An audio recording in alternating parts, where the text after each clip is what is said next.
Amerika Serikat dan Israel dikabarkan telah bersepakat untuk menyiapkan serangan yang tegas dan cepat menghadapi Iran jika diperlukan. Kesepakatan itu muncul dari pembahasan tingkat tinggi antara kedua negara.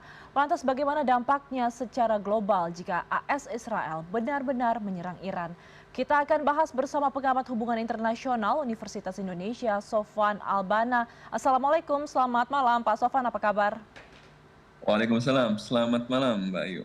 Oke, Pak Sofwan, saya ingin langsung mengetahui seperti apa analisa dan juga prediksi Anda. Sebenarnya kalau kita lihat dari latar belakang yang mendorong Amerika Serikat menguatkan kerjasama militer bersama Israel terhadap Iran itu apa yang menjadi tujuan utamanya? Iya, saya kira tujuan utama untuk pengerahan armada kali ini adalah memberikan tekanan kepada Iran.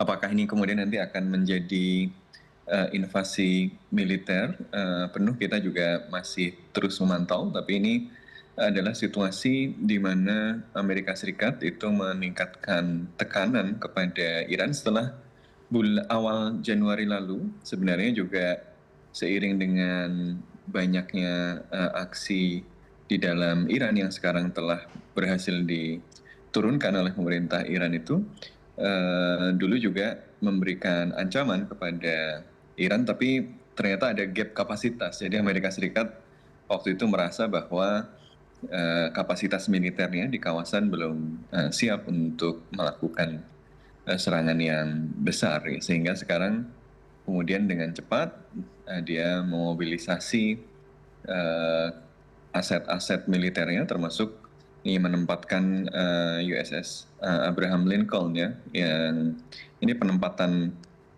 pertama kapal induk di CENTCOM setelah Oktober lalu Gerald Ford dipindahkan ke Venezuela sebelum di sekitar Karibia gitu ya, sebelum kemudian nanti berperan dalam invasi ke Venezuela atau penculikan Presiden Maduro di Venezuela. Karena itu ini lebih ke show of force bahwa Iran, ini saya sekarang punya kapasitasnya, kalau saya mau saya bisa melakukan serangan pada Anda. Nah, apa yang diinginkan? Yang diinginkan kan yang jelas adalah bagaimana kemudian menetralisir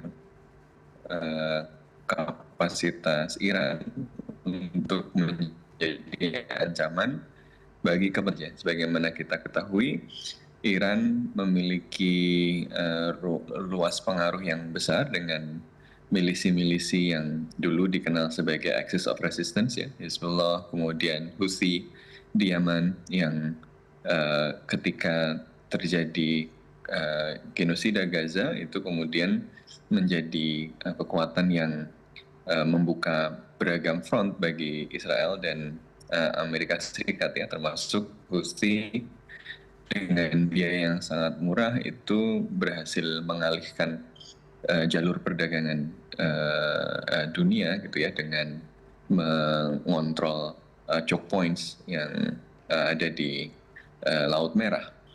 Nah, jadi tujuannya apa? Tujuannya adalah menetralisir ancaman bagi kepentingan Amerika Serikat dan Israel, yaitu Iran. Tapi apakah dia dinetralkan dengan sampai ke level regime change? Apakah dia dinetralkan dengan sekedar ya kalian kembali ke meja perundingan dan dari perundingan itu Iran nggak boleh, atau Iran diminta memutus hubungan dan dukungan pada milisi-milisi yang ada di kawasan. Ini yang diminta oleh Amerika Serikat. Tapi poinnya adalah membuat Iran tidak lagi menjadi ancaman bagi kepentingan Amerika dan Israel di kawasan. Oke, Pak Sofwan, dengan penjelasan Anda tadi kita sama-sama tahu bahwa saat ini armada militer AS di Iran sudah mulai meningkat begitu. Anda melihatnya ini sebagai apa sih? Apakah ini sebagai bentuk ancaman atau gertakan saja? Atau sudah bukan di level itu lagi, memang sudah benar-benar siap untuk menyerang? Iya, saya kira sekarang kita masih berada pada level ancaman ya. Tapi ancaman ini kan untuk menjadi kredibel, dia harus menjadi sesuatu yang bisa dieksekusi. Nah, kemarin di awal Januari itu masih ngancem-ngancem aja gitu. Tetapi setelah dilihat-lihat aset militernya, kapasitas militernya kemudian dilihat belum memadai. Nah, makanya kemudian yang dilakukan sekarang kan dideploy, dan yang dilakukan pertama tidak langsung serangan kan. Yang dilakukan pertama adalah show of force dulu.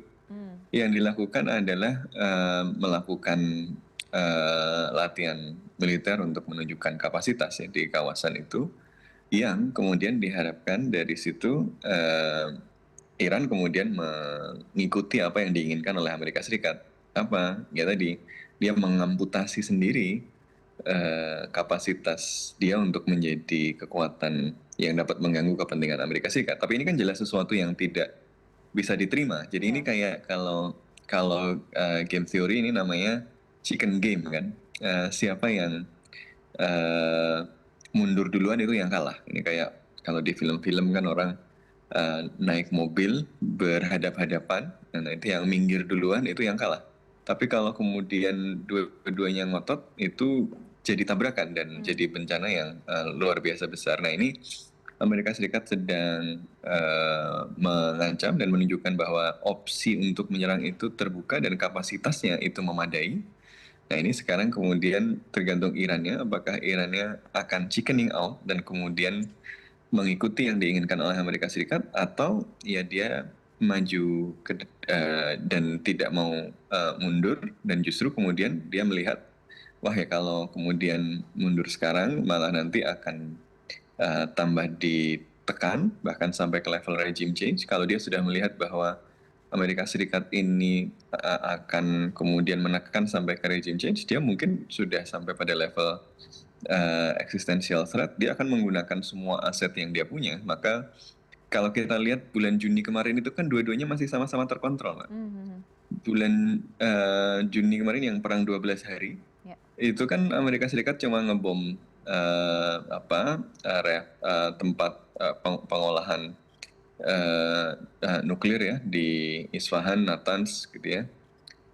Tapi setelah itu ditinggal. Kalau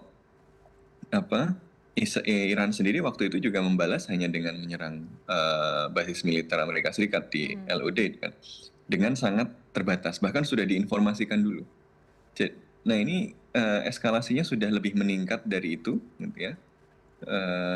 Dan kita tentu berharap bahwa bisa terjadi deeskalasi, karena tentu akan mengganggu keseluruhan ya stabilitas politik global maupun ekonomi global yang kita juga pasti akan terdampak.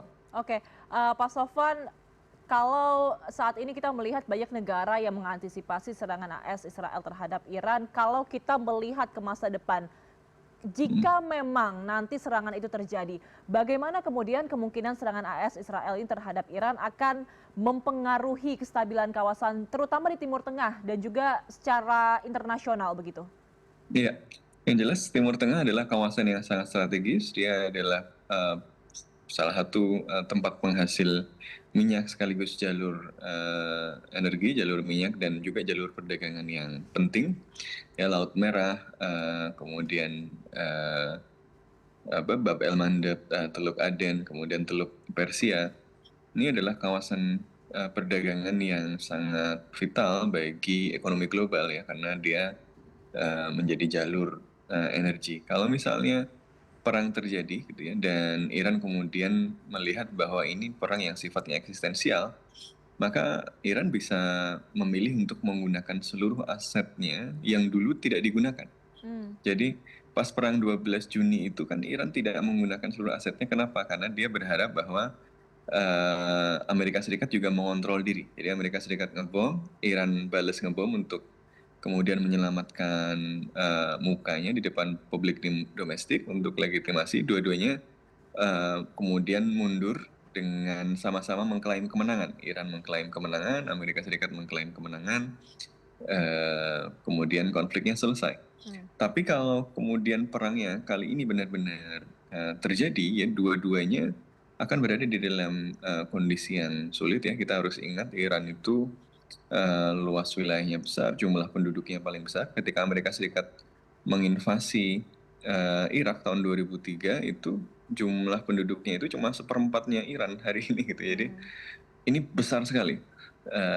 Dan kalau Iran kemudian melihat ini ancaman eksistensial bagi rezim Tehran, tentu dia akan menggunakan asetnya yang tadi nggak digunakan. Dia akan menggunakan milisi-milisi di Irak gitu ya, yang merupakan kekuatan politik dan militer yang signifikan ya, dengan lebih serius dia akan menggunakan dan minta dan berkolaborasi dengan Houthi, dengan Hezbollah untuk kemudian menjadi lebih aktif, dan dia akan menggunakan kapasitas militer yang kemarin masih pada disimpan gitu kan ya, misil-misil yang kemarin kalau kita perhatikan pas perang 12 hari itu kan masih banyak yang menghabiskan stok-stok lama dulu itu, karena memang fungsinya untuk mengukur eskalasi gitu ya. Tapi kalau ini kemudian dianggap sebagai ancaman eksistensial, ya dia akan gunakan semuanya. Kalau nggak digunakan, dia nggak survive. Gitu.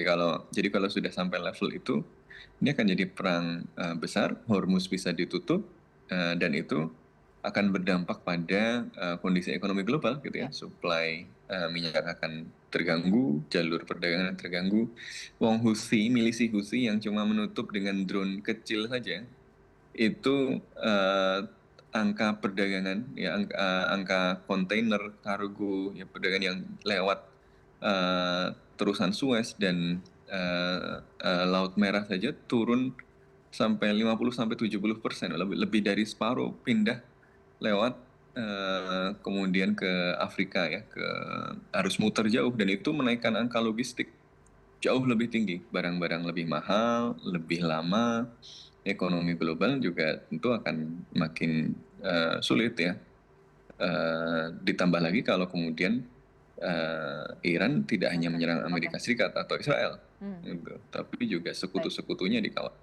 Oke, Mas Sofwan, mungkin bisa ditambahkan sedikit saja kalau Anda melihat dalam konteks ini, melihat kedekatan Indonesia dengan AS sekarang cukup intens begitu, dampak dari situasi ini terhadap Indonesia secara langsung akan seperti apa, Mas? Boleh singkat saja? Ya, Indonesia harus menegaskan kembali posisinya sebagai negara yang menganut prinsip bebas aktif, dan kemarin harus jelas bahwa meskipun Indonesia kemudian bergabung dengan BOP gitu ya, motivasi utamanya adalah untuk memastikan bahwa skema BOP itu memberikan peluang bagi kemungkinan kemerdekaan Palestina dan memperjuangkan nasib Palestina, sehingga Indonesia tidak dianggap sebagai negara yang sudah menjadi menjadi bagian dari aliansi Amerika Serikat. Jadi dampaknya bagi Indonesia, perang ini, kalau misalnya perang ini terjadi gitu ya,